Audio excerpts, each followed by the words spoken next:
Welcome to Hook Potential, where we go over the first hour of a game and figure out if the opener is good enough to hook you in and keep you playing. Metaphor, Re-Fantazio is the latest game from Atlus, the creators of the Persona series, and in fact the game could be considered a Persona-like, having a lot of the same mechanical elements while also being completely separate from the Shin Megami Tensei trappings. It's set in its own fantasy world with its own rules and drama. This is a pretty dark world where discrimination is commonplace. Our character is even from the most despised of the tribes or races, and whenever something bad happens, he's the first to get the blame. Re-Fantazio doesn't waste time. From the opening cutscenes, we already know the source of the conflict and the status quo at the start of the game. The king is dead, and the prince is also out of the picture, and we even know who's responsible for it all. A dashing blonde man with horns, and quite the attire. We're swiftly introduced to our main character and his fairy companion as they're traveling to the capital on a secret mission, which includes joining the army and heading up to another location to meet up with a contact. It's quite the bumpy ride, but it allows for the introduction of the core combat mechanics, which should be familiar to anyone who's ever played a Persona or Shin Megami Tensei game, plus the ability to attack enemies outside of the turn-based structure to break their defense and allow for an advantageous opening to the encounter. It's more or less similar to the system introduced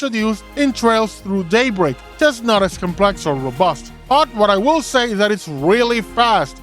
Animations are snappy and swift. As I said, Metaphor doesn't waste time. By the time the hour is up, we're in the middle of a crisis, fighting monsters and in the middle of the first major boss fight, which is just a couple of minutes away from the big Persona-esque power reveal, the Archetype, which confers special abilities to the characters. So with all that said, what's the score? Let's get to it. Does Metaphor introduce a core conflict or some form of narrative element that will grab your interest and carry you past the first hour? Most definitely. Between the grim setting, the assassination of the king, the political turmoil, and the fact we're off on a secret mission, there's plenty to sink your teeth in.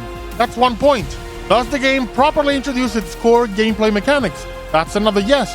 From exploration to combat, both in and out of the turn-based structure, Metaphor gives you plenty of chances to get your feet wet.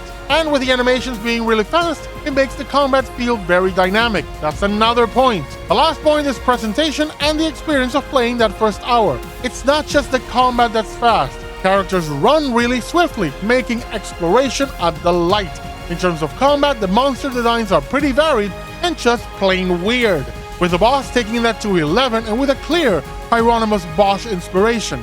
And the music does not disappoint. Altogether, make up for one hell of a package. 1 point. With that said, and adding all 3 points, I confer upon Metaphor the Golden Hook.